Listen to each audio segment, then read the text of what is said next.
How's it going? My name is Kieran Flanagan, the founder of Energize Health, and in this video I'm going to show you how to problem solve the water circulation in the chiller. Solution 1. Quick checks. Turn off the chiller by toggling the power switch to the down position. Check that the ball valve is in the open parallel position. Check that the water hoses are straight and not looped. Rearrange if so. Check that the chiller has 2 feet of space either side to ensure proper airflow for effective cooling. Check that the hoses are attached correctly. The green water in of the tub to the green outlet of the chiller. The red water out of the tub to the red inlet of the chiller. Check all connections. Slightly hand tighten the strainer housing connection and check there are no leaks. Slightly hand tighten the filter housing connection and check there are no leaks. Slightly hand tighten the tub green water in and red water out connections and check there are no leaks. Slightly hand tighten the ball valve connection and check there are no leaks. Also check there are no leaks under the chiller. Restart the chiller by toggling the power switch up and turn on at the control panel. Solution 2.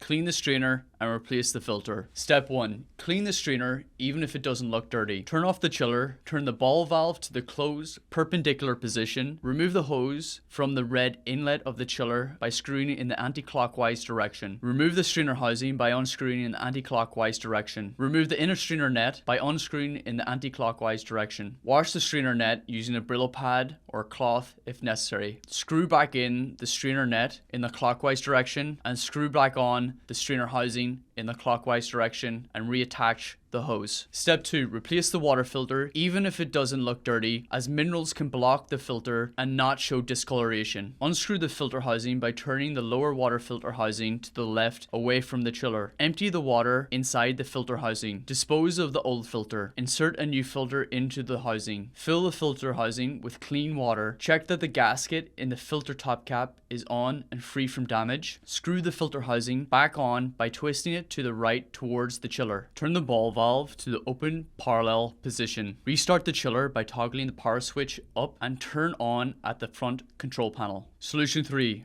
Refill the tub and check all connections. Drain the tub. The draining options are outlined in detail in the drainage and takedown video on the website. Disconnect all the hoses from the chiller and tub by screwing the hose fittings in the anti-clockwise direction. Check that there is a hose gasket present and fully seated at the bottom of each of the 4 threaded hose fittings. Remove the ball valve in the anti-clockwise direction. Check that the ball valve has a gasket fully seated at the bottom of the threaded fitting and that it's not deformed. If it's not seated, fix it. If it's permanently deformed, replace it. This gasket is especially sensitive to deformation if it's over tightened. Unscrew the filter housing by turning the lower water filter housing to the left away from the chiller. Check that there is a gasket present and undamaged in the white filter top cap. Remove the strainer housing by unscrewing in the anti-clockwise direction. Ensure that the strainer gasket on the red chiller inlet is present and not damaged. Reconnect all the fittings by hand tightening until you feel a little bit of resistance. Screw on the ball valve to the red water out of the tub. The ball valve is especially sensitive to over tightening. Do not use tools to over tighten. Screw in the strainer housing in the clockwise direction. Fill the filter housing with water and hand tighten. Note, there should be a brand new filter in the filter housing from the previous steps. Do not over tighten or deform the gasket. Attach the hoses. Attach a hose to the green water in of the tub to the green outlet of the chiller. The chiller's green outlet fitting is especially sensitive to over tightening. Do not tighten with tools or over tighten. Attach a hose to the red water out of the tub to the red inlet of the chiller. Refill the tub with water. Turn the ball valve to the open parallel position. Restart the chiller by toggling the power switch up and turn on at the front control panel. Solution 4. Clear the check valve. Sometimes the chiller's water outlet will get clogged with debris